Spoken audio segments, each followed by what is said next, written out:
हर हर महादेव भक्तों।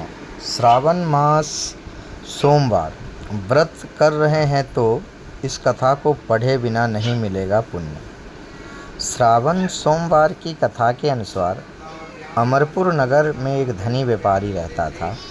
दूर दूर तक उसका व्यापार फैला हुआ था। नगर में उस व्यापारी का सभी लोग मान सम्मान करते थे।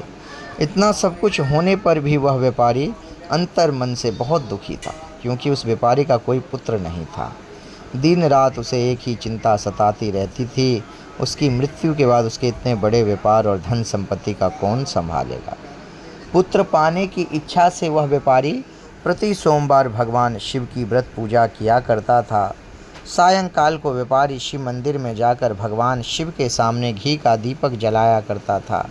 उस व्यापारी की भक्ति देखकर एक दिन पार्वती जी ने भगवान शिव से कहा, हे प्राणनाथ, यह व्यापारी आपका सच्चा भक्त है।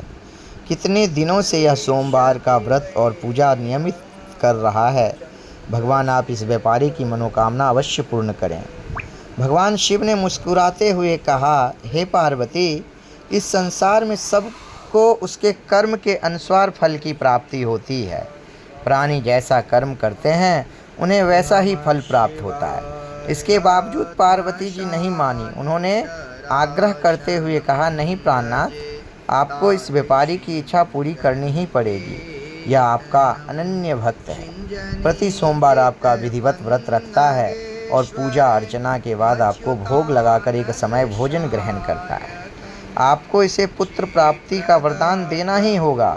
पार्वती जी का इतना आग्रह देखकर भगवान शिव ने कहा, तुम्हारे आग्रह पर मैं इस व्यापारी को पुत्र प्राप्ति का वरदान देता हूँ, लेकिन इसका पुत्र 16 वर्ष से अधिक जीवित नहीं रहेगा। उसी रात भगवान शिव ने स्वप्न में उस व्यापारी को दर्शन देकर उसे पुत्र प्राप्ति का वरदान दिया और उसके पुत्र के 16 वर्ष तक जीवित रहने की बात भी बताई।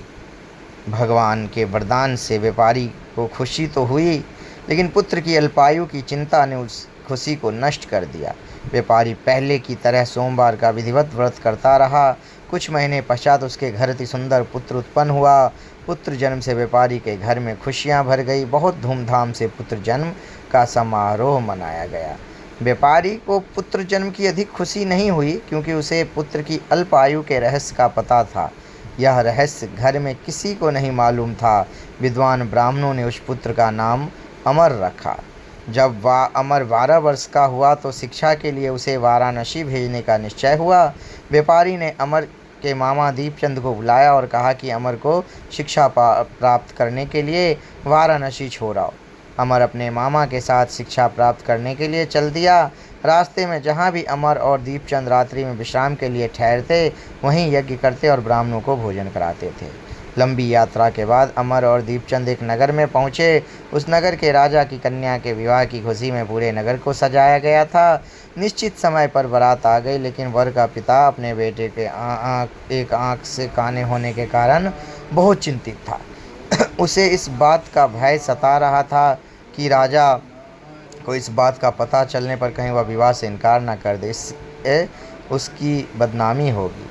वर के पिता ने अमर को देखा तो उसके मस्तिष्क में एक विचार आया। उसने सोचा, क्यों ना इस लड़के को दूल्हा बनाकर राजकुमारी से विवाह करा दूं।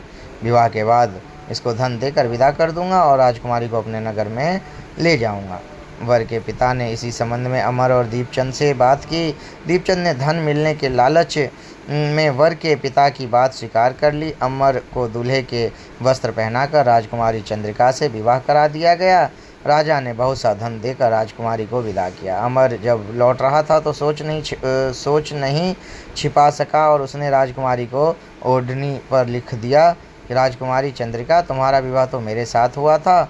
मैं तो वाराणसी में शिक्षा प्राप्त करने जा रहा हूँ। अब तुम्हें जिस नवयुवक की पत्नी बनना पड़ेगा वह कान्हा है।